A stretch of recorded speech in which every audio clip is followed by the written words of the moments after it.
Hello, everyone, and good morning. Welcome back to Total Football Talk. I'm Kate, the host of this little channel, and we're going to get straight into a 10-minute roundup of all the latest news coming out surrounding Manchester United. And obviously, yesterday was the end of transfer deadline day.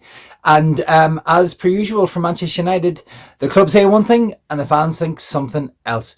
Get into the comments your thoughts on how you think this particular transfer window went. Give it a rating: 1, 2, 3, 4, 5, 6, 7, 8, 9, 10 out of 10. What have you given this transfer rating? Me, I think it's a shambles, an absolute shambles. And we'll go into some of the reasons behind it. We'll go into some of the reasons why Tell wasn't to, wasn't to come to us. He had obviously had another story he wanted to tell, and that was a story with Spurs. And he has made a decision to go there. You have to wonder why. Has Ange promised him something that he's going to get game time, even though they've probably got a lot more forwards than we have? Has he bought into the Spurs project, where they are below us in the league? Not much, and we're terrible, and they're even worse. So, how he was sold that is very, very interesting. Now, coming out from Manchester United's side, this is what they're saying. But before I do that, actually, we'll just jump into all the headlines. So we'll look at why Tell didn't join. We'll look at what Larry Whitwell is saying about United, and how they want to keep their house, which is very, very interesting. Samuel Luckhurst has some interesting nonsense to come out from the MEN about kind of what we're going to do in the summer, which I love because that's very interesting, and how the hell we're actually going to do it. Fabrizio Romano talks about Malaicia and his PSV deal. Looks like that's going to go ahead. And a couple of other bits just in terms of looking at who we've let go in the last few years, who's come in, and finally just a little bit on Garnacho. Okay, we'll go to the top story, and that was obviously Tell was the story yesterday. Were we going to get him? Were United going to be prepared to pay a little bit of money for him? But what it transpired is, according to James Ducker in the Telegraph, was Manchester United balked at the 5 million loan deal with Bayern Munich. So United considered it too expensive risk for the largely unproven 19-year-old. Now, there's two sides to this. One, obviously he is unproven, and I talk about potential, and we talk about, Manchester United buying potential for the future. I'm all for that. Our academy is pretty good at the minute. There's a lot of young good players coming through. Second Kone, Obi Martins, being Kerry.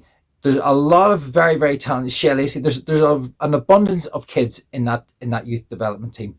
But exactly, all potential. Now, we've also brought in this summer transfer window, and that's what they're trying to tell us, that we've had a good one. Or sorry, in this January transfer window, they're trying to tell us we've had a good one because we brought in the kid Leon from Paraguay, who's gone back to Paraguay. So yeah, he's not even part of the team. Aiden Heaven from Arsenal, who's another development player, again potential, and Dogru, another potential, because even though he's played for Lecce, and I'll keep on going on about this, he's played for Lecce and he is talented, but he's potential. Is he going to live up to the Premier League? I've mentioned it before and I'll mention it again. When we bought Patrice Evra in to United alongside Vidic in that January transfer window there many years ago, he was awful. Yes, he turned out to be a brilliant player, but he didn't hit the ground running. We need players to hit the ground running. We don't even have enough bodies, I don't even think, to cover the bench. So youth will get a chance, and that's good. But they're coming into a mess. The young players coming into the Arsenal team, which I talked about yesterday, are coming into a very structured and sound, and a team built not on success as in trophies, but a successful team as in terms of a team that's able to challenge for the title. We're 14th in the league, 13th. I don't even know. I think maybe we stayed 13th last night, but horrendous, absolutely horrendous. So that's where we are. Tell, they didn't want to spend 5 million on Tell because they haven't got it, because they've squandered so much money and other things. Dan Ashworth cost us money. Ten Hag, then keeping Ten Hag on cost us money. There were ways around this. I wanted Ten Hag to stay. I felt he deserved a bit more time, but I'm just a fan. It's up to the board to make those decisions. They felt after a period of time it wasn't working, and it wasn't, unfortunately. They let him go, and that cost us money. Bringing Rubin Amorim in the middle of the season cost us money. So they've squandered themselves. They talk about the Ineos squandering money, and they have squandered bucketfuls. Jesus, they've absolutely shed loads on Anthony and Casemiro, etc., to name but a few. But they wasted so much money, and now they're saying that a 5 million loan deal isn't, they can't do it. Okay, fine. You don't want to waste the money. And so now apparently that money is being kept back for the summer, right? Well, let's see if that is actually being kept back for the summer.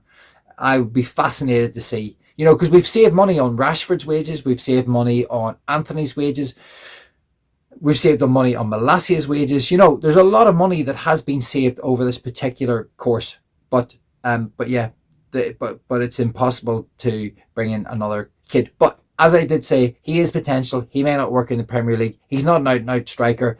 He maybe wouldn't have given us exactly what we needed. So that I do understand to a certain degree, but I still think we needed someone else in, hence Shambles. So we'll move on to the next bit, and this is what Laurie Whitwell's talking about. He said the January plan was to shed players deemed at odds with Rubin Amorim, and so a left back will remain financially. Add a left back will remain financially stable before the summer when a centre forward could be brought in. Some argue that United have had sort of greatly budgetary flexibility without the cost of sacking Erik ten Hag. So it's kind of what I was saying. Hiring Rubin Amorim and sacking Dan Ashworth. So there you can see it yourself. Apologies, I didn't read that out very well. The old dyslexia kicks in there from time to time, and I struggle a little bit on that. But you kind of get the gist of it. It's kind of what I was saying before. Money has been wasted in other areas, but apparently they're keeping all the money back for a striker in the summer. Well, I tell you what, great, a striker, yeah, we need one. My God, do we need to plug holes elsewhere? And I'd be interested to see where that money comes from, because if we don't get back into Europe, okay, Manchester United, attractive sell, Rubin Amorim, attractive sell to a certain degree. Manchester United not in Europe. Yeah, we've done it before. We've bought Pogba, we brought in Ibrahimovic, Mkhitaryan, who was the best player in the German league at that time. We brought these players in whenever we were in, I think they're going into the Europa League as opposed to into the Champions League. So we have done it before, but God only knows where we're going to end up this year. We're lucky to finish in the top half of the table at this rate. We have no goals in this team. Now, one thing people aren't talking about is, what if Ahmad gets injured? Sweet Moses, if Ahmad gets injured, I can't even think. He's our bright spark of our forward line. Garnacho is flattering a little bit to deceive. I'm still glad he stayed. I think we needed to keep him. I still think there's a player there. I think he's got a lot to learn. He's working hard under Rubin Amorim. He didn't have his best game the other night. Whenever in our last 2-0 defeat, he didn't, against Crystal Palace. He didn't play well at all. He struggled in that game. But hopefully, what I'm hoping is just a winger being a winger and being a little bit inconsistent. But hopefully in the next game against Leicester, he'll get his opportunity again. He'll grab it with both hands, because we can't afford injuries. If either of those two get injured, I can't even imagine who we're actually going to put in those positions to try and fill them, because we haven't even got. Yeah, you're into the youth team, the youth setup, and you're bringing youth players back into a complete shambles. So yeah, kind of worries me quite a bit.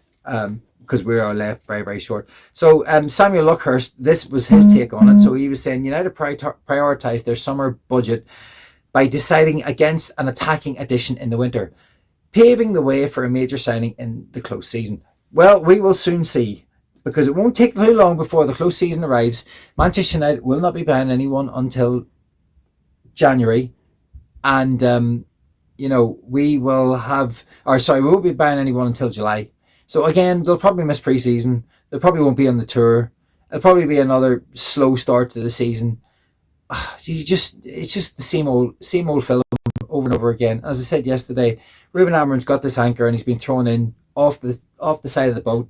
And yeah, he's been told somehow to raise it himself without any help, without any players coming to support him, because he hasn't really been brought in anything. One left-sided player in a 20-year-old kid who's going to come in and fix all these problems. You're having a laugh, absolute laugh. Not going to happen at all. So we'll swiftly move on to the next bit. I'm not going to get bogged down on this. So Fabrizio Romano was talking about the deal with Malaicia going to PSV. So PSV are set to fix details for Taylor Malaica's loan move from Manchester United today. He's already in Holland, and the move is going to move forward. So from that, obviously another player out the door. So said we let Rashford go, we let Anthony go, we've let Malaicia go.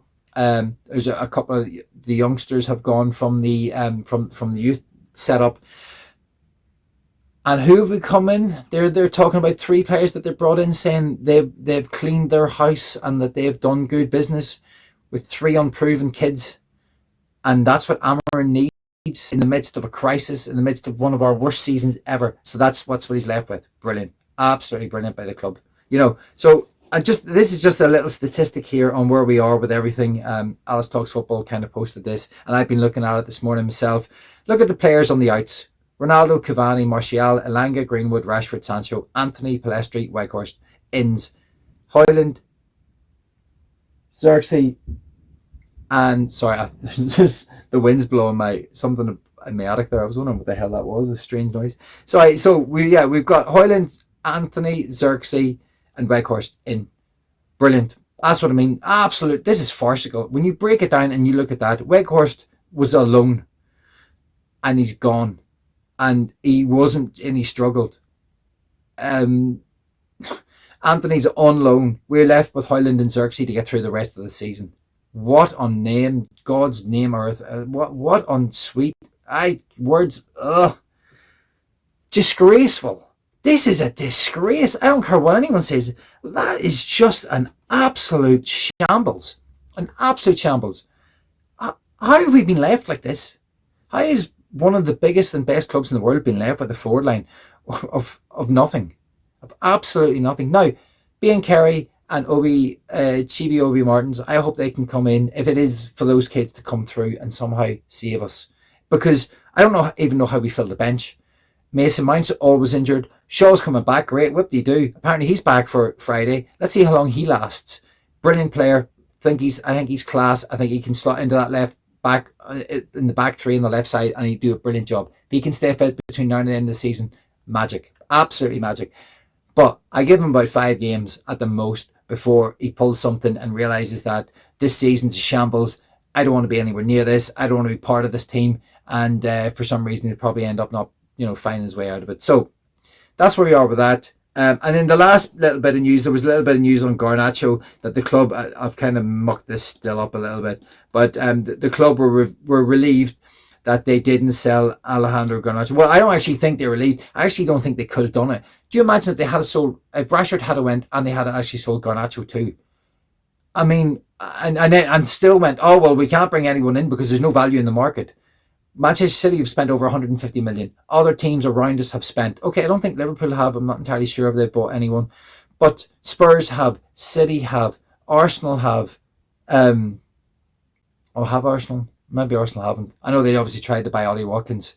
But clubs around us have done, let's say Spurs are around us. So yeah, they brought Intel. But clubs have tried to do business. But apparently there's no deals to be done. Now I get it, you don't want to waste any money, and we've wasted enough, and we're terrible in the January transfer window because under the previous regime, it was Sabitzer, it was Weghorst, it was Ighalo. Oh, by the way, on Ighalo we spent 12 million euro on him for 4 months, but we can't spend 5 million on Tel, probably a better prospect from Bayern Munich, but as I said, prospect, so who knows. Ighalo had a bit of experience in the Premier League at that stage, and he did all right, but he wasn't great for United. He was a body up front. So that's where we are with all that nonsense.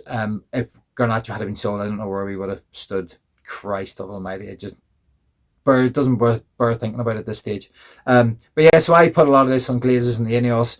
The Glazers in particular have wasted so much money in the past and have left us in a terrible situation.